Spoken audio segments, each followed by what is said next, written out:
Well, good morning. I am Dr. Dana, I'm Laura. and this is Business Besties in Branson.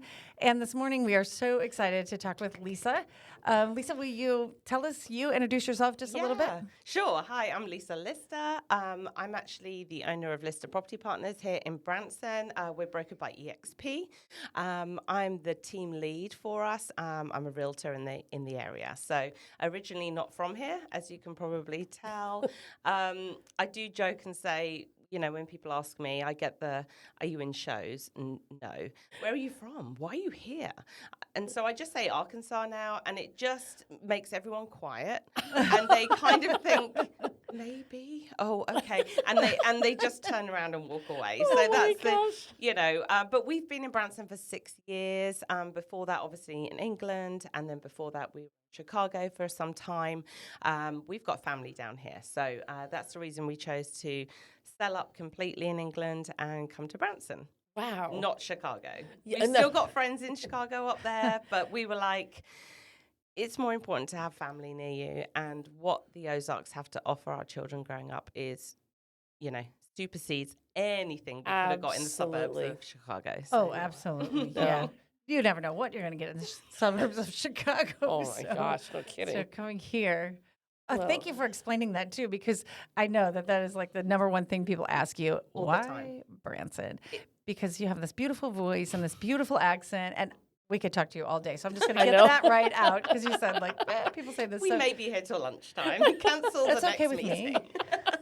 It's okay with me.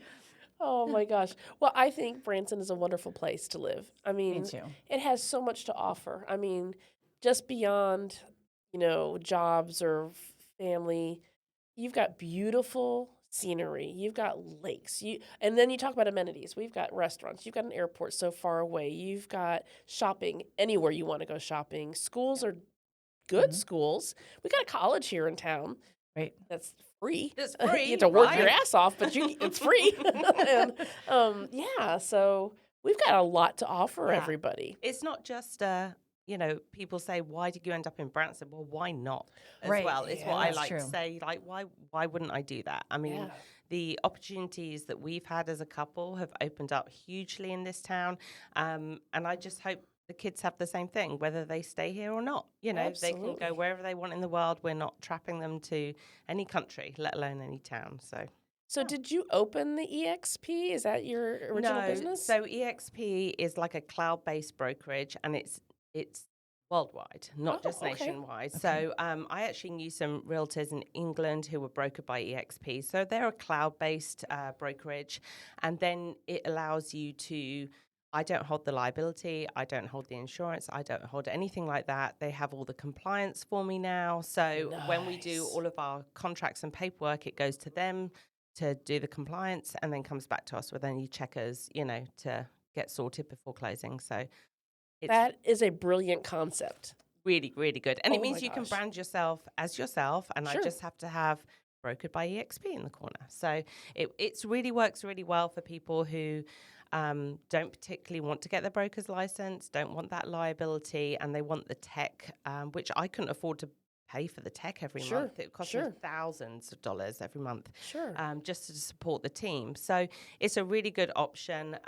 We're actually part of Wally Real Estate Network as well in Branson.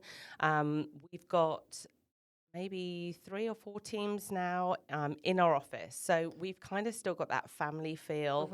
We all help each other out, but we've all got our own teams separately. So, yeah. Wow. So when you talk about a team, what does that mean? So there's 6 on my team. My plan is to go up to 8 this year. 8's my lucky number, but also I'm not sure that I can do more than 8 people this year. I'm still in production. So the idea is that I get out of production and that my team are doing all the production for me as such. And I'm just mentoring them and giving them leads and things like that. So and when you say production, that's like selling a house. Selling a house, selling a house or commercial or short-term rentals. We specialize in short-term rentals. So a lot of investors who invest in Branson come to us. Okay, so then if you have, I'm curious how this works. So like Me if too, if I you don't know. become the mentor, then do you get a percentage of everybody's Yeah, thing? yeah, that's right. So Oh depending. man, goals. So Yeah, I there you know, go. and that's the idea. Like I was lucky enough to go through the leadership process with Jeremy at Worley, so that was great. He saw it in me when I didn't. I was like, oh, I'm just fine doing this, and it's fine, and I'm doing good.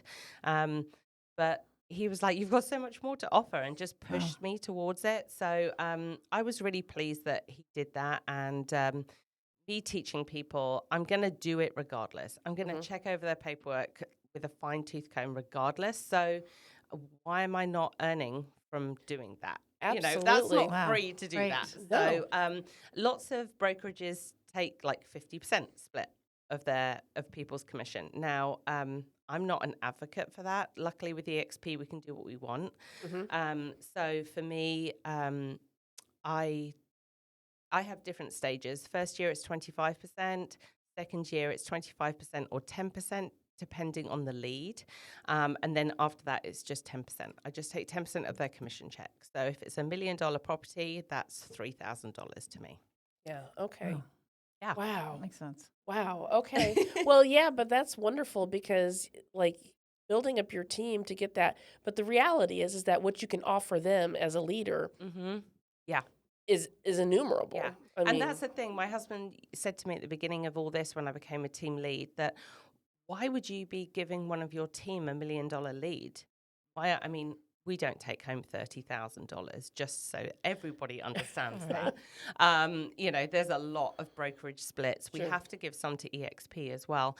But for me, I was like, I want to see them do better. Like, that's my thing. And I have the time right now to be mentoring 6 agents plus taking on Sure. this $1 million lead right now, or I can give that out to, you know, 3 or 4 leads to the whole team that month and earn pretty much the same amount of money. So, but I'm not doing all the groundwork. I'm doing the upper level stuff and just checking what they're doing. Oh, wow, this is fantastic. Well, I'm glad you said that about the 30,000 because you know what? How many times I've sold a few houses and I'm like, that person just made X amount of dollars and I did a Right. ton of work to get this house sold. And it's crazy, and lots of people don't know what we go through. So we have a cap at EXP, which means that we have to give 20% of that commission check, that gross commission check, to EXP. So that covers all of our liability, our insurance, and everything. Now we only pay that until we've given them $16,000. And then we get 100% of that check. Okay. However, I also have a split with Ren, with Worley, because I have my office there. So Sure. I give them a split as well. Then I have 25% or more that I need to put by for taxes. Sure. Right. Then Those taxes. I Do know. not get started. And We then- will be here till noon. That's right. And then all the marketing, like for me, I probably spend, I would say if it's $1 million property, I would spend at least $1,000 on photography and videos and drone work. It kind of doesn't always work like that. Like a $250,000 house, I don't just spend $250 on that marketing, but it's around about that. And then to get to the closing table, sometimes you have to lose your commission, or you know, the buyer and seller are not agreeing on something. So you speak to the other agent and you say, look, they haven't left this vacation rental turnkey. They've taken all their sheets, all their comforters, all the pillows, all the mattresses. What are we going to do? Are we going to lose this deal? I'm going to take $2,000 off my commission. You take $2,000 off yours. We're going to cut them a check at closing and call it good. We just need, because they're important. The clients, you know, money's not the thing here. The thing is creating relationships Absolutely. and continuing for years and years and helping people get a larger portfolio of properties. Wow.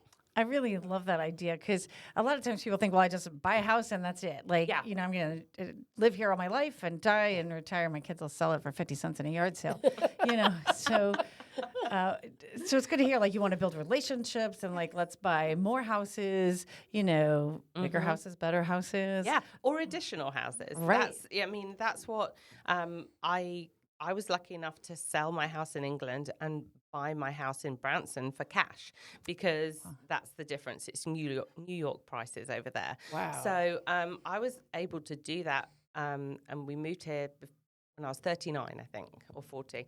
And I was like, this is great. I have no mortgage. But then I quickly realized when I got into real estate that that was the most stupidest thing I could ever have done, was have all of my cash in my house. And I couldn't release it quickly because we'd only just arrived. You need to wait 2 years. We're both self-employed.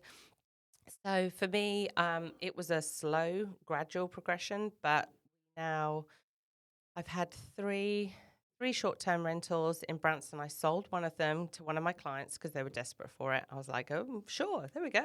Have it. We own one long-term rental in Branson North that we've got some great tenants in. And then we joint own, Lake Longbow in Wassola, Missouri, which is we've just come back from there just for the weekend. We do Airbnb it. It's a classic vacation rental, we call it. So it's our home, it's our play place. But when we're not there, we open up to the public. So it's 80 acres. Oh, my goodness. And we own a 10-acre private lake within those 80 acres. So it's fully stocked. It's great. We've got trails for ATVs that we've cut in. Our kids just love buzzing around. And oh, my yeah. gosh. So we've had a really, really exhausting weekend. We've been pinning out. So we're putting RV pads over there, and we're going to be putting in geodomes as well. So watch this space. The ranch sleeps 16, so it's great for now, but it really is our two families' place. And when we leave there, we have to take everything with us. So it'd be really nice to leave my dressing gown, robe, as you say, robe there, and slippers just in my bedroom, rather than having to put it under the stairs in a lock cupboard, So yeah, there's a lot coming over there, and we're super excited to be able to offer the RV pads, geodomes over that side of the lake, and we can just keep our house to ourselves. Hopefully, that's the plan. We want it to pay for itself so that place is ours, and we don't have to pay for it. So. Oh my gosh! Wow. So when you came from England, did you already have your real estate license, or were you in real estate at all? No. So my husband's a contractor, so he's a remodeler, and we've always either built homes or remodeled, full remodels on homes. So it's always been in my blood. And when I was at university, I did menswear fashion design. And I also did, my dissertation was how architecture encourages different forms of fashion coming through and things. So I was always looking at homes and interiors and architecture and stuff like that. So always something that really, really excited me. And when we bought our house, I actually bought it with a realtor in town here, Todd Bradshaw. He's Kenny Chesney at Legends. He works in my office as well. So we bought the house with him via FaceTime. I'd never even walked inside this house, but I just felt, I think because between Matt and I, we have a knowledge of homes, it was really easy to go, yeah, okay, we can imagine this, we can imagine that, open minds. And we bought it, and a month later we moved here, and I stepped into it for the first time. Oh, wow. Wow. And you loved it when you stepped in. Yeah, I mean, I came from a 750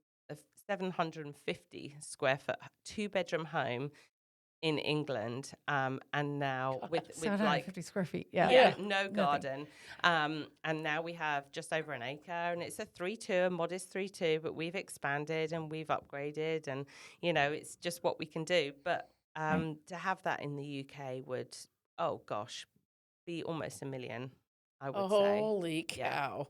Maybe even more. I don't know. Anymore. We have no idea what we have here. Yeah, I know. We really don't. It's incredible. Wow. Yeah. Wow. So what led you to take that leap to go, this is what I'm going to do? Well, it was mostly, it was a lot to do with Todd, who sold us the house. He said, as soon as we were talking to him on FaceTime, he said, you two need to have your own show. You need to be like the Chip and Joanna of over here, and things. And we were laughing about it. I was thinking, no, it's just little old me, whatever. But because of what Matt does, it kind of started making sense. And we remained friends with Todd when we came over here. And then my son became really close friends with Jeremy and Kelly Worley's son, Ethan. They're best buddies. And so that's how I met the Worleys. And they were all going, you would be great. This is your unfair advantage. Like, as soon as I pick up the phone and say, hi, it's Lisa, everyone knows exactly who it is. Right. Right. You don't feel like you have to over-explain yourself. You know, people now know me as the British realtor in town, you know, and Right. it's amazing. I think it's crazy, but people are like, I've got a fantastic listing coming up soon that's way over $1 million and a lake home. And I was recommended by somebody we know who I sold her house last year, which is great. But somebody in the office said, do people just, are they starting to use you now because they think that you're like a luxury home listing person? I'm like, I don't care what they think. That's right. That's right. That's right. It's fine. But our really close friend she was, and I sold her house last year, and she said, honestly, one of the main things was that your voice was going to be on that video. And I knew it was going to grab attention. I mean, we were under contract within 2 days, so it didn't matter with multiple offers because the house sold it, not me. Right. The house sold itself. I did great pictures and great drone and stuff like that, but it would have sold regardless of my voice. But, you know, Wow. I don't mind. Well, I do agree, you know, that Oh, yeah. you can tell, you know, Yeah. and it makes you feel relaxed. And I need to buy this $1 million home. I need to buy that one. I- Honestly, yes, me too. I do it all the time. I go and Yeah, see I these bet. beautiful houses and I come back and I have to, my husband just like allows me to just relish in it for like an hour or so. Me going, oh, well, I suppose we could sell the condos and we could sell this. Like literally we could sell everything Right. we own and buy this house. Like, okay, or we could stay here, and in 2 years' time, our house is going to become bigger because our kids are going to be moving out. So I was like, oh, yeah, well, maybe we don't need a 7-bedroom house when we're going to be on our own within 5 years. Yeah. You know, Right. kind of thing. Boy, isn't that the truth? Nowadays, I don't know. I mean, I look at those big houses and I'm like, oh, no. I want a smaller house. Yeah, I don't want to clean that. No, exactly. Or pay to have somebody clean Yes. it, right? Mhm. And Well, all those surely, bathrooms. yeah, and- you yes. think people think, goodness, they must be able to afford a cleaner. But Right. if I bought it, I would not be able to afford a cleaner because I'd sold everything I own. Yeah. That is true. Oh my gosh. That is And for the hilarious. first couple days, you'd be like, "Can you hear me way up here?" You know, and no, I'm way down here. So fun. I know. Let's play hide and seek. Right. That's my favorite thing. And hide climb up in those seek. bunk beds. You know, I always, when I see those rooms, I'm like, oh, I want to sleep in one of those top bunk beds. I know. And then, like, morning, I'd be like, how the hell am I going to get out of here? You my, know, like, my bones wouldn't work in the morning. either. It's like, no, not happening. does 911 get out here? I don't know. You know, 'cause- Oh my gosh. yeah. That is hilarious. Well, I'm just curious, like, how did you break into the Branson market, though? I mean, like, I know you became a realtor. I know you did all this, and you met people, and you had this fantastic voice and all. But, I mean, like, really, Branson is, Tough. it is a tough market. I mean, there's a really is. lot of realtors here. There are. How, and how very- did you get your name out there to say, hey, this is what I'm doing? Yeah, Yeah, I think. let me preclude this. yeah. But like every person I meet is like, I'm a realtor. Like I know. on the side, I'm a realtor. I'm like, what are you doing here? Like you have a job or you have a, you know, you have no idea. But on the side, all these people are realtors. So Yeah. And that's the confusing thing. A lot of realtors in town are also in shows, or it's a part-time gig for them. On my team, I'm very much like, okay, you can start out like this for 6 months, but you need to go all in. Okay. And we're really encouraging our office about doing those milestones, about giving up your retail management position and going all in, because honestly, you're working 24/7 if Right. you're not doing Yeah, that. yeah. I mean, I feel like we do anyway, but for me, I was going in full time. So there was nothing else that I had to worry about apart from the children, you know, and Right. family. And for me, it was social media. That was the biggest thing for me. Oh, there you go. Yeah. yep, we're back to that. Yeah, so my biggest platform that I enjoy doing is Instagram. Facebook is kind of there for the business to be able to share properties, and it links really well with some of our tech that we've got. But Instagram is more about people getting to know me, and it's real estate content, but it's also me as well. Right. And that's the thing in my mind for the whole team is we're not here to sell houses, we're here to sell ourselves. And that's the main thing. Like people really care about who they're working with. And if you start going in, oh, it's all about the house, it's all about the money. And there are lots of people, there's lots of champions out there that do that. But true leaders and teams that, really care and serve the community, they'll stand out and the cream will rise. Believe me, there is a lot of them, a lot of realtors, and we'll lose a lot this year because of last year. Last year was tough, but we all did well. And it's just people were used to the years prior where everyone was doing fantastic. Everyone was going to buy new cars and new houses and things like that, thinking this is going to last. Well, if you're just prepared, and I've said before to somebody in the office, she's like, "Wow, you work really hard for this one." I'm like, honestly, I'm just thankful that I'm blessed with it right now, because I don't think I worked hard for this. And I'm really honest with her. She's on a salary, and I just said to her, I don't want you to see this check and think, gosh, she's got that coming in every week. That's not the case. But honestly, I'm super blessed, because that could have been a year's salary for me. Yeah. But if I don't continue to work and I don't continue to hustle, then I'm not going to get another check like that. Sure. So it's just not sitting back on your laurels and just thinking it's going to come in. You've got to work hard. It's not easy. And for me, I enjoy doing it, so it's not so bad. It comes a bit more naturally. Sure. I love just driving into work and putting the camera on, and by the time I'm off 65 and I record something, I sit in the parking lot, I spend 2 minutes putting captions on, cropping a little bit, and post it, and then I go into the office, and that's what I do every single day. And then we just remix everything from everyone's teams onto our team page as well. So yeah. I absolutely love that idea of filming yourself while you're driving. I need to look at your Instagram, because that is fantastic. What are you doing otherwise? You could be on the phone call. That's all you're doing, is having a chat with someone for 30 seconds, if that. TikTok are trying to push larger, longer reels right now. I don't do TikTok. I leave that to Tyra and Luke. That's their thing. But for me, it's 30 seconds. Something could have happened that morning that I need to moan about, or when something I'm going to talk about when I get into the office to the team. I just put it onto video first, and then go in. Something crazy happened. Should I sell the furniture in my house? Should I include it in the offer?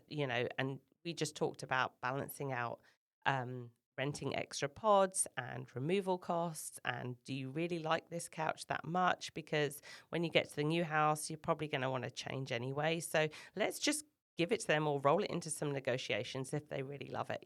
Just random information like that. I think that's fantastic, because first of all, you are creating pseudo relationships with people. They know you, but it's also directing them right back to the real estate things, and things that people are like, oh yeah, what do we do with that furniture? You're right. I don't want that couch when I move.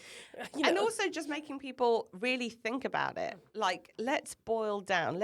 And it's really easy for me to say in my, my professional hat on, but when I'm at home, I would be exactly the same. Oh, but I really, really like, when we moved from England, I had to sell everything I owned, and it was really tough for me. And I used to say to friends, well, should I just take these plates with me? They're really nice. And one of my friends picked them up, opened a trash bag, and just smashed them in. She said to me, why on earth are you going to box these up, pay for the shipping, when you're probably not going to use? When was the last time you used them? Oh, shoot. Right. And I know. and I'm like, okay. And now I'm like that with people. Yeah. Because with my clients who are moving from state, and they're like, oh my goodness, the amount of removals. I really want to get as much money as possible for my house, because to pay for the removals, I'm like, what are you doing? Like, let's think logically about this. Let's try and take that emotion out, because it's not my house. I don't have to have the emotion, even though I would be exactly the same as my clients if I was moving. No, but in the end, it's stuff. Yeah. It's just stuff, and it doesn't matter. Yeah. Because that's not the important stuff. Yeah. And why buy a house based on the kitchen being perfect? why, oh, it's not perfect. I would probably change the color. Right, well, let's buy this really, really bad house with an awful kitchen in for $50,000 less, and then let's spend $10,000 on a new kitchen, which is exactly what you want. And you've saved 40,000. Yeah. And people look at houses with their heart. So I'm just there to kind of bring some ideas to them with Matt's construction side, like, we can take this wall out. You can? Yeah. And if we can't, for any structural reasons, this is how much a header's going to cost, So I've got ballparks in my head of square footage, price for floors and decks and tile and things like that. So my husband tells me I'm out of date half the time. Don't go telling people that. It's more expensive now. Well, what you could prefix. Well, back in the day, this is what it cost. Pre-2020. Exactly. So add a few percentage points and you're good. Oh my gosh. I love that idea too, that what goes on in your mind in 30 seconds getting to work is not what goes on in my mind or your mind or, so just that inner workings and letting us know, like, hey, this is what you're thinking about, right? And so something went wrong that morning, you might talk about it. Something that you want to get right, you talk about it. And that really tells women, tells anybody, that, hey, what you're thinking is important, right? Yes. Tell other people. And other people relate to it. Absolutely. It's like comedians, and they say something hysterical and you're like, oh, that's exactly what I do. Right. That's how you want to connect with people. And that if that's forced, then it's not the right area for you. I truly believe that you just need to speak truth and what's going on in your life, and not everyone's going to love you, and that's fine. You just want to work with the people that you enjoy working with. It's all about relationships. So if someone thinks that I say a lot, which is so annoying. You know what? Whit will take all that out. Don't worry. He's our guy. Great. Yes. No, he won't. And I hate that I do that. And sometimes I, say things like, okay, I just said again, because people think they may not even be hearing me saying that. Now I'm really concentrating on not saying it. When I grew my bangs out last summer, I was like, hey, everyone, here's my forehead. You've never seen this before, and things like that. So I really talk about weird and wonderful things as well as real estate, but it just creates, my friends don't get bored of it then. It's not always real estate that way. So my friends in the UK still like to hear from me that way. Oh. I'm going to totally go follow you now. Oh, yes. And I think about what a wonderful relationship that you have with somebody who's like, you don't need these plates, right? You have to have a relationship with somebody enough to say, we're throwing these plates out. Oh, and it's strong women as well. And mostly it's strong women. And so I always feel like the male clients in a husband-wife situation, they kind of talk to me about all the paperwork stuff to begin with. And I'm thinking that this is great, but I'm also including a wife in this because I know she's making the decision. I know she is. I love the fact that you want me to believe that you are in charge, but I know that your wife is in charge of your home. And so I don't just talk to the husband. We have a text thread with the husband and the wife so that they know. And more often than not, the husband will say, can you just take me off this group, please? Because I, That's hilarious. you two just sort it out, whatever. And I'll go around, and if there's things that are staying at the property, everything will be post-it noted, and I'll go around and just double check that everything's right for them. We'll organize and move out clean for them. It depends what sort of client I've got about what I gift them at closing. Sure. So it depends. Recently, somebody was moving out of state. She went beforehand, so I gifted her with a move-out clean instead, Wow, nice. But some people just want a nice bottle of whiskey. Some first-time homeowners didn't even think to buy a welcome mat and a really cute keyring. And it's all those kind of exciting things that they like. So that's one of my favorite things is closing gifts and thanking people as well. That's wonderful. Yeah. It's kind of like you and your thank you cards. Oh, yeah. Whenever we go and serve people, then we leave a thank you card. It makes a difference, it just in some way to connect to the people that you serve. Yeah. Because selling a house is serving people. Yes, massively. It really is. It's a huge investment. And people, when I say the word investment, think, I haven't got a portfolio of properties. Well, your home is your investment. It's your Right. first investment. And that's what we used to be able to build a portfolio of properties was our home, which was our first investment. And we leveraged that to buy further properties. We didn't have to wait and save up $50,000 because we could draw out of our equity of our home by that point. So there's always possibilities. You don't have to be millionaires to own multiple properties that pay for themselves in Branson. Wow, so we're gonna have to have a class with Yes, you because I know. I got $10. You got $10? Not really. She's getting a plane. So we need Yeah, to Oh save yeah, up. that's right. I forgot. Your money's Well, going to no, a but plane. that was something actually I wanted to talk to you about was the fact that, here you came and you put all your eggs in one basket in one home, and then you're like, oh, that wasn't a good decision. But really, part of your relationship, you have to educate people about, Yeah. I mean, because I personally am sitting there back going, well, how we own our home flat out. I mean, we have the deed to it. It's like, so what do I do next then? know. Like, what can I do? Yeah. It's just sitting there. Your money's just sitting there. And, exactly. And we've also got in the team probably a handful of clients who don't own their own home, but they live with mum and dad and they own an investment property in Branson and don't live anywhere near here. And it's super smart. And so much so that our son is really educated in this because he lives and breathes it. So that's his plan 100%. And I'm all for that. Stay with me for a bit longer and build some equity in a property. So you can get a HELOC loan. So that's a home equity line of credit. You only pay interest only on that as you pull on it. So you could just set it up like we set ours up to have like 180,000, because they'll loan up to 80 at the time. So we did that, and then we used 20% to put down on our first condo. So 36,000, I think we borrowed from the house. Yeah. And then we got a commercial loan, which at the time it was only 4% for a commercial loan. So that was super nice. That's coming to an end this year, which is a bit scary, but it'll be fine. Everything's fine. Everything goes up and down. I know. It'll be It's fine. It's fine. And so we bought our first condo, 3-bed, 2-bath, and that property cost us around $12,000 a year to run it. So that's for our loan, for all of our utilities and everything. Obviously, there's random expenses if something breaks, but disregarding all of that. And also that includes our COA costs. And that property brings in about 30,000 gross. So we're doing, we're making 20,000 or a little under there a year on those in profit. So now that property is building up equity as well. So when we bought our second condo, we put them both together and we HELOC'd those.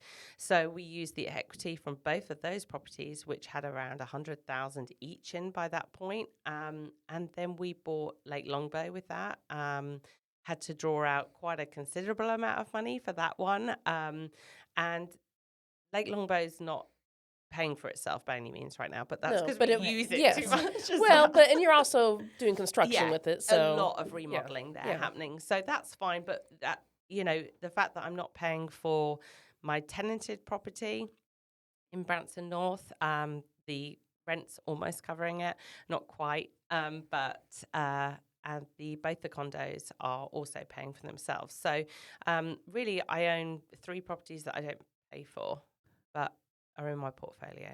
So it just makes complete sense, especially in this area where we've got 11 million people coming in, a huge season compared to anywhere else in the country.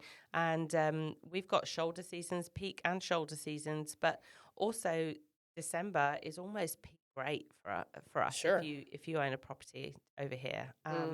So if somebody wanted to own a property like that, if they wanted to follow your steps, right, would you say, like, how much money would they need to come to you with? Okay. I would say right now the average first-time investor is spending around $200,000.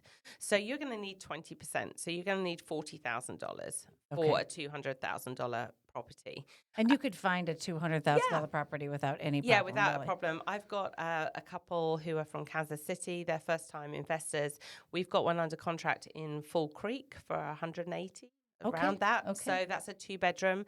And very, very close friends of mine, they own property in Fall Creek that we bought a couple of years ago, and they're doing incredible numbers. They're doing like 30,000, which is what my 3-bedroom's doing, at a push sometimes, you know. So really, I mean, she's a great host, probably. She's doing something different. Right. And that's what I said to her. I can't believe it. You know, a 2-bedroom over there, I'd expect would be doing 20,000, and she's doing 30 plus. So it really depends how much you're going to put into it. And if you're going to manage it yourself, or if you're going to hire out someone to, and do you manage all of your own? Yes. You do. Yeah. Okay. But when I say that, it sounds crazy, but we really encourage all of our investors. We put together a power team for every single investor. So they've got 3 different cleaners, 3 different HVACs, electric, plumbing, everything they're going to need. Because quite honestly, if you use a management company, which is great, and a lot of my clients do it, they're going to call you and say, hey, your boiler's out. Not a boiler, a hot water. I can't believe I said boiler. They're going to say your HVAC's out or something like that. Do you authorize us to have this, fixed? And then they're going to come back with you with a price. They're probably going to add a small, service charge on top of that as well. Whereas you could have just picked up the phone and said, hey, HVAC guy, go around and fix my unit tomorrow, please. There's guests in there. They don't mind you going in. And then they just bill you directly. There's management. It sounds scary and people do get scared of it, but you just have to manage your booking platforms, your booking direct platforms as well. They're pretty automated. So I use a price platform as well, that beyond pricing, so that escalates my prices up and down for me. I don't know if it's sometimes I can't remember, it's a holiday weekend next weekend. Oh, crap, I should have upped my prices and I didn't. And now have I lost out? Well, it does that all automatically for me. So sometimes it goes low and I think, but I get a booking. So it's better to be booked out than not booked out. So, so I would encourage that because that's 20%. Average in this town, 20% is a management company fee. So 20% of your gross figures. And I sit there and think about, okay, so you put your 20% down, but then you're going to have to go in and fix things. Fix it up, decorate it. No. You don't. No. The one we're under contract on in Fall Creek is absolutely perfect, and it's ready. Like they're not doing anything. They're not coming down. They're not making any changes to it whatsoever. So, me and my husband bought fixer uppers because that's what he does, and he loves doing that. Hardly any of our clients want to do that. So every single vacation rental property in Branson specifically is sold turnkey. So every single plate, knife and fork, sheets, pillows, everything that you see conveys at closing.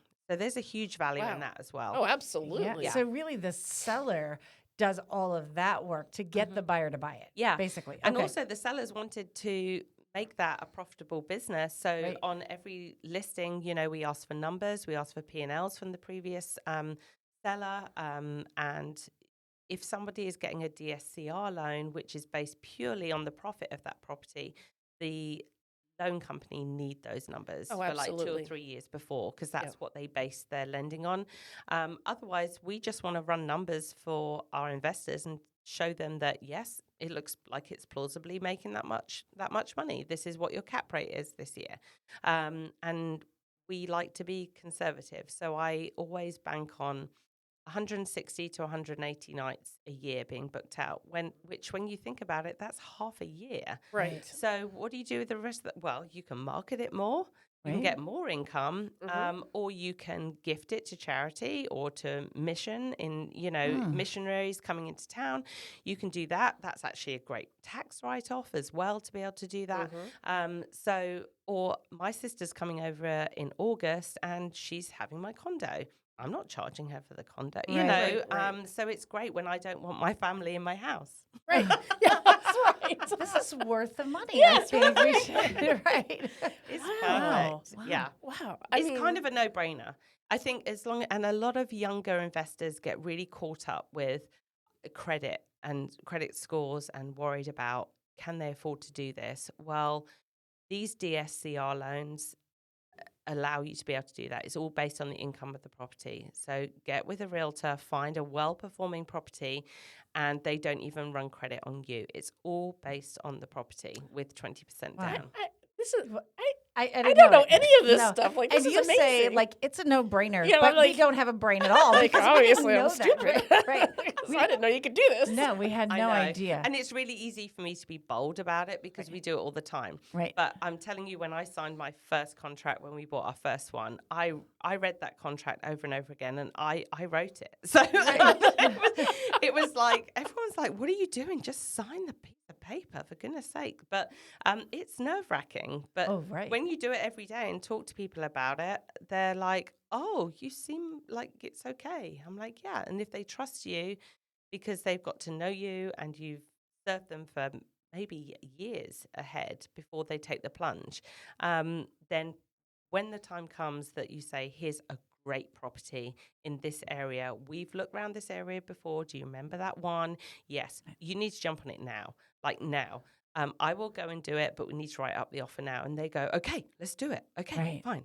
You know, if it happens for a reason. So Wow. And that's because they trust you and you've built that relationship. Yeah. And that is the investment. Like, it's not money that you're putting into it. It's the investment of time. And we've talked about that time is like precious. We're running out of it, you know? And so to dedicate time to somebody you don't know, somebody you're trying to get to know, and not just, I want to sell you a home, I need to make some money so I can have my own money, right?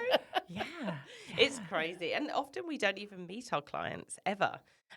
You know, I mean, it could be a couple of years down the road that they're like, hey, we're actually going to be in Branson. And I've bought like 3 properties with them. Wow. And then they're not at closing. We do remote closings. I just manage everything from this side of it. And they send out a notary. They sign it all. And then I end up keeping keys in my office until they are in town, or what do you want me to do with these keys? You know, it's just crazy. It's amazing that, you know, you can do that now. Like, you don't have to travel to where you have a home or buying a home or an investment home. I've honestly looked at different markets, you know, because I thought, well, I want somewhere apart from our lake house. It's like, I want somewhere hot where I can go. Maybe I'll buy a place in Florida next or something like that.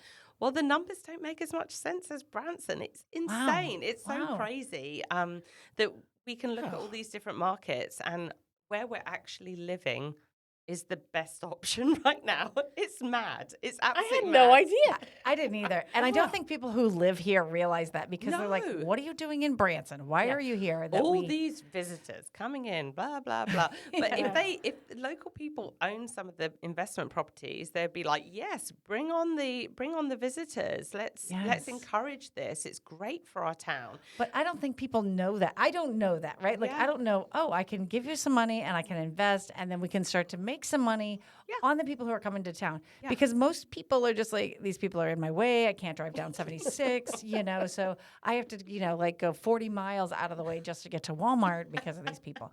So they don't understand. But if we could get involved with, maybe we can get more people down here. Maybe it can be the Branson we want it to be, right? Yes, absolutely. Wow. And that's the thing. I think that there's many people who could actually come together with friends.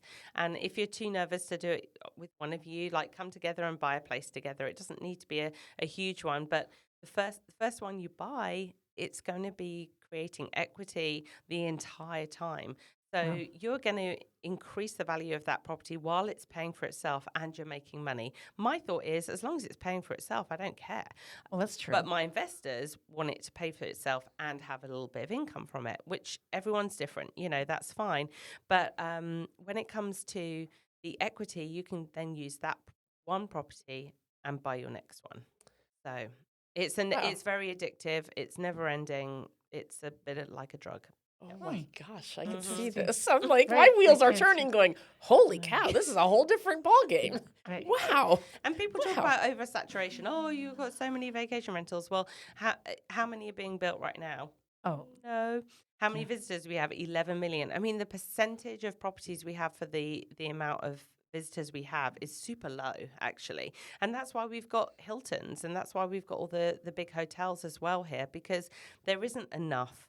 I don't want people to build more. Taney County are super strict with us with our planning and zoning, which I think is great. It's like the Corps of Engineers for the lake. You know, it's no more docks and no more vacation rentals.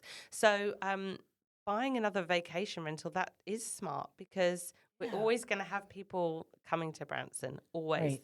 A third of the country can get here in one day. Yeah. So and that's driving. It's like, why wouldn't you? It's got everything you want. Everything. Yeah, absolutely. So and price per night is relatively high here. So for investors, that's great. But our median home price is super low compared to the rest of the country. So. And it's those people who don't realize, like, I need to get into that side of it. Yes. It's not like, you know, it's not like you have to be a millionaire at all. Okay. Well, we're not. So, I know. Great. There's so many of us non-millionaires out here. Millionaires. Wow. Well, that's, I mean, really great to hear that you could do that and make a difference in the lives of people who come here to Branson. Like, they're staying in your home that you're providing for them. I did see a listing of those $1 million homes, you know, on the lake. And I'm like, wait, $128,000? Yes, I'm buying this house. Oh, and then it's like an eighth of the house. So then I'm like, I don't want to deal with 7 other people. You know what I mean? I know. Well, I'm on the MLS board for the local Tri-Lakes Board of Realtors, but I'm also on the SOMO board for Missouri for the MLS. So that's the multi-listing service. So we've had a few, not complaints, but, you know, questions about those properties, their fractional ownership. So it's really difficult. They've just started to become something in our area. So people will start seeing them, and it just gives you the opportunity to almost, you're buying a bedroom almost, I guess. I'm not sure what the terms look like. Do you get the place for 2 weeks a year? I don't know how it works, but we are looking to be able to define those properties a little bit more so that when you see something like that, it's not all that it's made to be. Well, it did get my attention. So whatever it was, I'm like, we served in that house. It's $128,000. Jeff, we're buying this. And he's like, yes, we are. Call somebody. I don't know. You know, Looks like, great. I know. Right? And then you read the fine print and you're like, yes. But you would help anybody through all that fine print and say, like, you have these places and how to do it. And you can help people get rid of their junk. I want to go back to that, right? Like, I know. When you say all this stuff that you've got rid of, like I have a whole storage unit full of stuff that we pay for every single month because we just have it, you know? And you're like, get rid of your junk. Get rid of it. Yes. But never let go of your storage unit ever. Because it's amazing how much money those cost nowadays. Like if you're on a term lease with it and you've got a good price, I always say keep it. You never know what's going to happen. But it's a good thing to have if you need to put stuff somewhere before you junk it. If you need to get out of a house by a certain date, that's what I say to people. If you're emotionally attached to this stuff, please put it in a storage unit for 2 months, and then we're going to throw it all away because you don't need any of it. You know, that emotional attachment. Yeah. It's going to cost you $200 or $300 to put it in a storage unit for 2 months, and then you can let go. Then you'll be ready. Yes. Right. Yeah, that makes sense. That makes sense. So we always like to ask, you know, sort of at the end, because we've been chatting for a long time. Thank you. You're so welcome. much. I haven't got a clue what the time is. What advice would you give to women who are starting their own business, who want to get into real estate, just anybody? What kind of advice would you give them? I would say that you know, brave favors the bold. No, what is the living thing? Jeremy says it all the time. So you just need to be bold. That's the thing. I hadn't lost all of my confidence, but being a mum for so long I was just home. I didn't really believe that I could do anything. And that's why I'm still kind of in awe about a lot of things that happen in our life down here. But I think that you just need to start talking to similar-minded people. I think that's hugely important. You are who you hang out with. We say that to our kids. My husband's stepmom said that to him when he was very young, and it's always stuck with us, that you are who you hang out with. And that can be, you know, people that are more successful than you. Talk to them, find out what they did. Everybody, you know, if anyone's not able to share, then quite honestly, you don't want to be hanging out with them anyway. Sure. So you just share what share with people your testimony, what you have done in your life, and try and encourage others to do the same. And then you just need to be bold and just do it. There's so much to do when you're starting up your own business, but you just need to have a plan. We were talking about vision boards earlier. And have a plan and a purpose on how you're going to go forwards. But really surrounding yourself with the right people is my first bit of advice I'd give you. Wow, I love it. that. I do too. Yeah. I'm like, yes, Absolutely. that's great. I think that's actually why we do this. Like Yeah. we want to hang out with people that know more than we do, and you know way more than Well, we we do. always said so- we do this for a selfish reason, so we can get what we can out of other people. Like, teach us. It's great. It's a great idea. And listening to just love it. podcasts and finding out, listening to podcasts is a great thing to do and to educate yourself on, because somebody else's business, it may not be the same as yours, but there's a lot of advice that can apply to your own business. Oh, absolutely. We have learned so much. I mean, so much. It's like, wow, my head's kind of I exploding. agree. Every time we talk to somebody, and today even like now, I'm like, man, we should invest in a home. Like we're gonna figure I know. this out. I'm like So, thinking yeah. afterwards, like, I need to talk to you about my home here. Yes. Like, And we can go in together and get a home, and we'll get a plane on top. So There you just go. have a plane on There we top. go. Little Oh, landing strip. and here's John telling us, wait a minute, you're talking about that plane again. Yeah, he's Look at that. he's dancing. Yes. Well, thank you so much, You're Lisa, for your time. welcome. I know you're a super busy person, and wow, what a pleasure to have you Thank here. you for Absolutely. having me. Thank you so much. Well, have a great afternoon. Yes, I Thank will. you. Okay, bye-bye. Bye.